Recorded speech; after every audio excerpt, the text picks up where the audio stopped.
Bangladesh new সংসদ League party নামে নিবন্ধন পেতে আবেদন করেন দলটির চেয়ারম্যান কুষ্টিয়ার বাসিন্দা শাহিনুর রহমান নাঈম।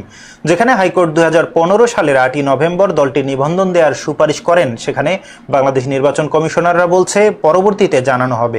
এমনটি অভিযোগ করলেন বাংলাদেশ নিউ সংসদ লীগ পার্টির চেয়ারম্যান শাহিনুর রহমান নাঈম।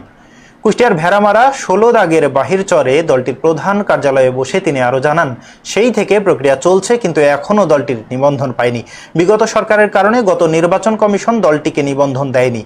আবারও নতুন করে বাংলাদেশ নির্বাচন কমিশনের কাছে বাংলাদেশ নিউ সংসদ লীগ পার্টি নামে দলটির নিবন্ধন দেওয়ার অনুরোধ করলেন।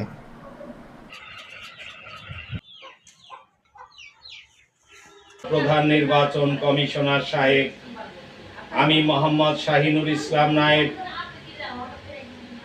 বাংলাদেশ নিউ সংসদ লীগ পার্টির চেয়ারম্যান, 1/1/2010 ইংরেজি সাল থেকে এই পার্টির কার্যক্রম পরিচালনা করিয়া আসিতেছি। কিন্তু নির্বাচন কমিশনে বারবার নিবন্ধনের আবেদন করিয়াও নিবন্ধন পাইতেছি না, তাই আপনার সদাই দৃষ্টি আকর্ষণ করিতেছি।